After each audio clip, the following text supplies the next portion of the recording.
আসসালামু আলাইকুম প্রিয় দর্শক বন্ধুরা, আপনারা স্ক্রিনে লক্ষ্য করে দেখতে পাচ্ছেন আমি আপনাদের সুপরিচিত একটি টিভি চ্যানেলের একটি লোগো আমি আপনাদের সামনে দিয়েছি। এত বড় বেহায়া টিভি চ্যানেল, এত বড় বেহায়া টিভি চ্যানেল ডেইলি স্টারও হতে পারে নাই ভাই। এত বড় বেহায়া এই সময় টিভি বর্তমানে হয়ে গিয়েছে। তারা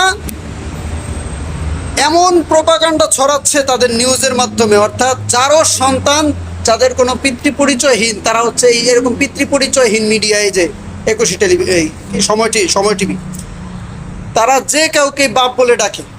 এখন যারা যে কাউকে বাপ বলে মেনে নিতে পারে, যে কাউকে বাপ বলে ডাকে, তাদেরকেই তো পিতৃপরিচয়হীন বলতে হয়। তো তাদের অরিজিনাল কোনো পিতা নাই, যার কারণে ওই জায়গাটা ফাঁকা থাকে, শূন্যস্থান যে কাউকে দিয়ে পূরণ করে।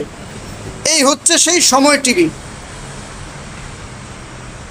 বিএনপির কর্মীরা তারা লুটপাট করে, দোষ দিয়ে দেয় জামাতের উপর, অথচ ভিডিওর মধ্যে দেখাচ্ছে যে হ্যাঁ এখানে বিএনপির কর্মীদের কথা ভুক্তভোগীরা বলছে, কিন্তু তারা সেটা জামাতের নামে চালিয়ে দিচ্ছে। ঠিক আছে, এই ধরনের লেগে কুলাঙ্গার মিডিয়া। আপনারা ভিডিওটা বেশি বেশি করে শেয়ার করে দিবেন, যাতে করে এই মিডিয়ার খবর মানুষ যেন দেখা থেকে বিরত থাকে এবং কোনো ধরনের কোনো বিশ্বাস যাতে এই মিডিয়ার কোনো কথা যেন বিশ্বাস না করে। ধন্যবাদ, ভালো থাকবেন।